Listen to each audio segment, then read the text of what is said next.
Rate constants vary with temperature. Consequently, the actual rate of reaction is very temperature dependent. Why the rate depends on temperature can be explained by collision theory, which is what we're going to cover next.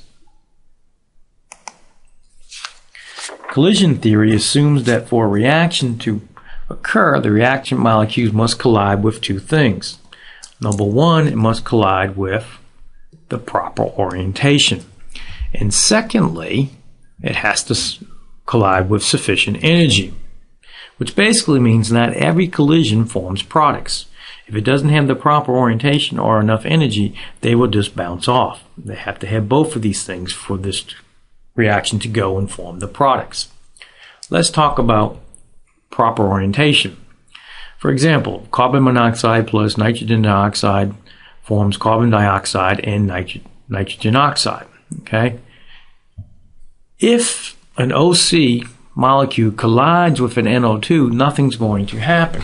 Okay? For a collision to happen, let's say I have an oxygen and carbon, and it collides with an NO2, and let's say it hits on head on with the nitrogen. Okay? For this reaction to occur, it has to have the proper orientation. Well, if a carbon colliding with a nitrogen is not the proper orientation, so what's going to happen is it's just going to bounce off. There's not going to be any bonds broken and new compounds form. Okay, so this is not a proper orientation. What needs to occur is we need oxygen with carbon. Okay, I need that to collide head on with an oxygen. So what happens there is my carbon collides with that oxygen, and then that bond cleaves off, leaving me with CO2 and NO. Okay? Has to have the proper orientation when it collides for this to occur. Has to hit the right location. That's one thing. There also needs the correct amount of energy.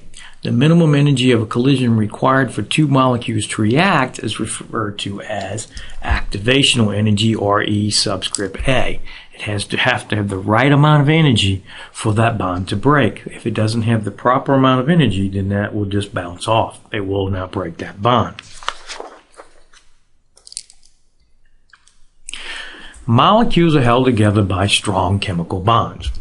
Only if the colliding molecules are moving very rapidly will it have the kinetic energy large enough to be supplied to break that bond. Molecules with small kinetic energies just basically bounce off of one another without reacting. As a result, only a small fraction of collisions are really effective. Most collisions are not effective, then they just bounce off. Give you a little analogy of what I'm talking about for activational energy. If somebody wanted to take a board, okay, and chop that board in half, okay, with a karate chop, okay, if they just taking their hand and just basically bouncing it off the board up and down, okay, just barely touching the board and going and touching it, okay, there's not enough energy to break it. Okay, so it's going to be bouncing all day. Same thing with molecules bouncing. If they don't have enough energy, it won't break the bond. You got to basically rear back your hand and come really strong down and break that board. Okay, you have to have the right amount of energy to snap that board. Okay, that is your activational energy. Okay, so for every reaction, there is a certain minimum energy that a molecule must possess for collisions to be effective. That's referred to as that activational energy. This is the energy barrier, and this is an energy barrier and must be overcome by the kinetic energy of those moving molecules when they collide for that reaction to occur. Important comment right here. The larger the activational energy, the slower the reaction. Why? Because this least likely collisions will be effective. If you have a very large activational energy, then the odds of my molecules colliding and having that large energy sort of tend to be less. Okay, so less likely that my collisions will be effective the larger the activational energy is. So activational energy plays a big role in the speed of reaction. The larger the E, the lower the probability of effective collisions and the slower the reaction.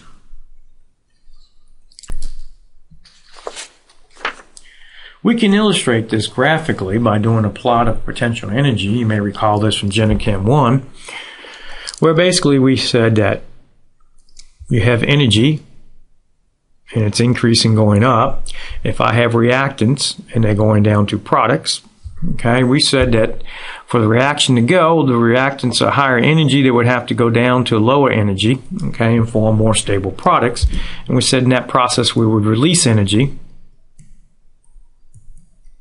And we said this is an exothermic reaction, okay, spontaneous reaction. Well, it's a little bit more difficult, a little bit more complex than that, okay. Really, we should have drawn it a little bit differently. We should have said you have reactants and you have products. But to get there, there's really a little hump before it goes down, okay. This hump here is called your activational energy. That's that barrier. That's the amount of energy we need to overcome to make the reaction go.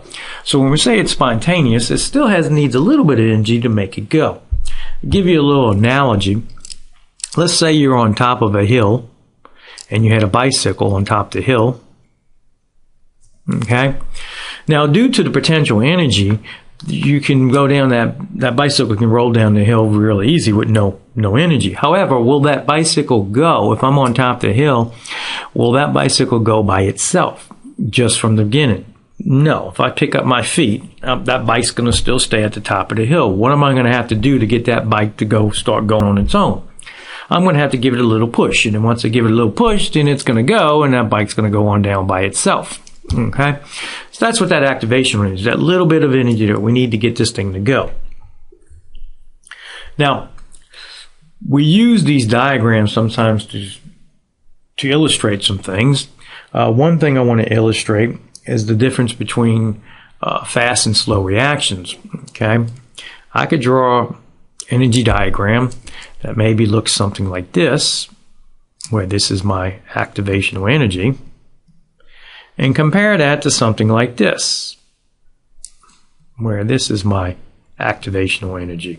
Okay, if you were to look at these two diagrams, which one of these two would you say would be the slower reaction? Well, it'd be the one on the left. This would be my slower reaction because of the large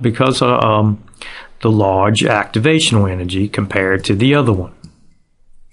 Okay, the larger your activational energy, the slower the reaction. Same thing goes on with mechanisms. We talked about mechanisms several times.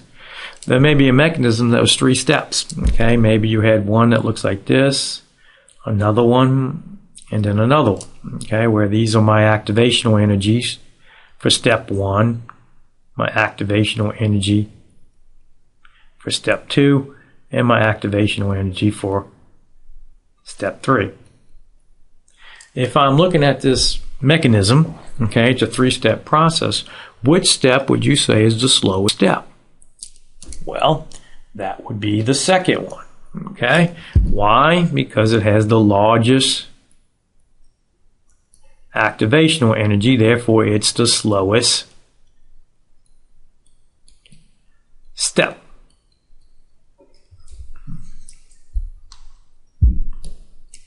So the higher the activational energy, the slower the reaction. Also, the slowest step in a multi-step reaction will have the largest activation energy as well. We have a couple of diagrams that show this a little bit more. Here's one. This happens to be an endothermic reaction. Well, basically, I got to absorb energy for the reaction to go from my reactants to products. Okay, but notice it goes a little bit more. You still have this hump. You still have this hump up here, which is your activational energy to get there. So you got to go a little bit higher than where the products are in energy. So you have this 83 kilojoules per mole of energy to get the products, plus you also got this 2 kilojoules per mole. Okay. Now, if I was going the other way, the exothermic reaction of this, well, I'm going to have to overcome that 2 kilojoules per mole before the reaction actually goes. Okay, so you got to remember the reversible processes. Endothermic one way, exothermic the other. Here's another diagram. This is an exothermic one. You can see I have this large activational energy, okay, before I go from reactants to products. And then we have the reverse. I got to go from products to reactants, and I also need to account for that activational energy as well.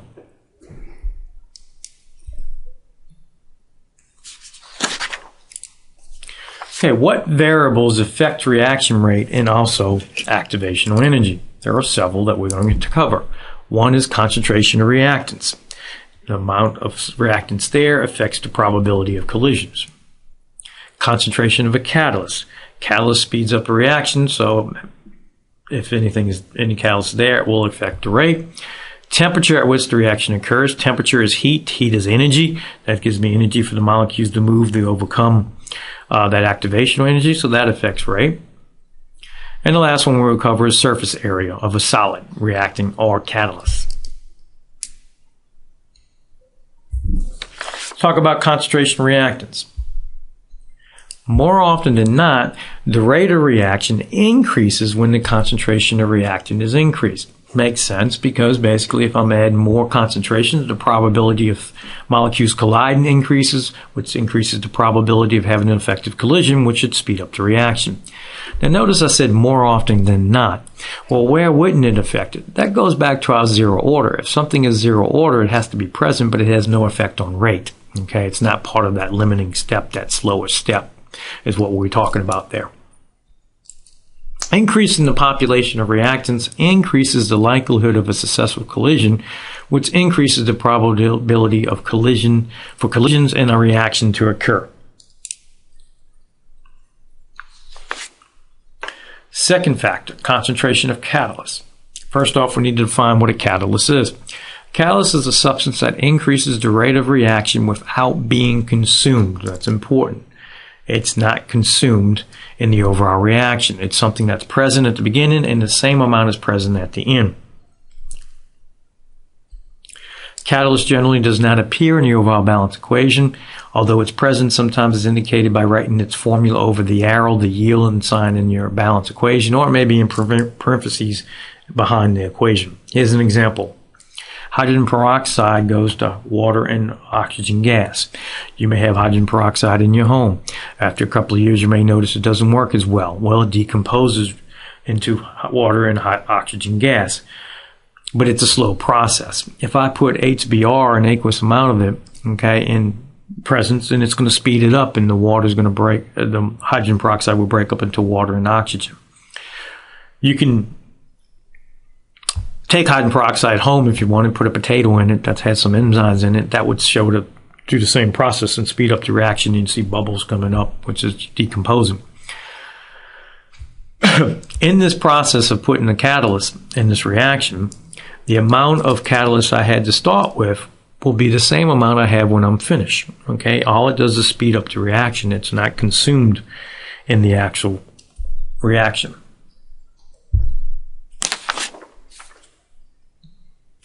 Catalysts can change form along the way for a reaction, but in the end of the reaction, it will be the same amount in form as it started. For example, if I start off with X, maybe it changes into XY, and then in the end, it's going to have to change back to X to be a catalyst. What I start with, I have to end with.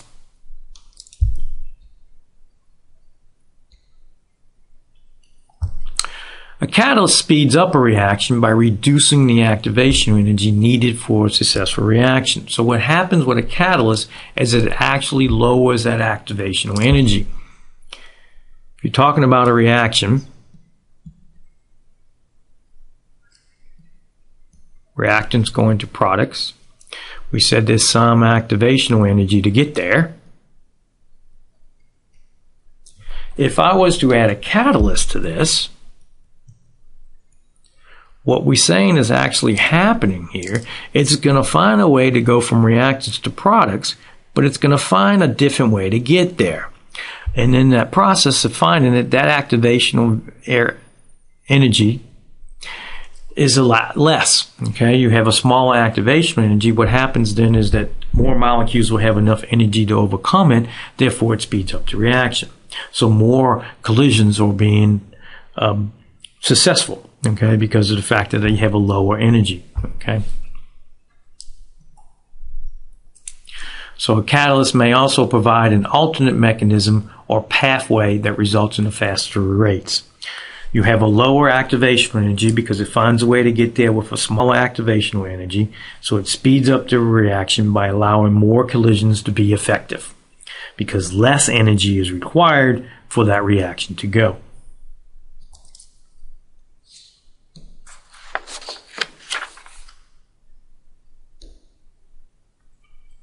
A catalyst is a substance that provides a good environment for a reaction to occur, thereby increasing the reaction rate without actually being consumed by the reaction.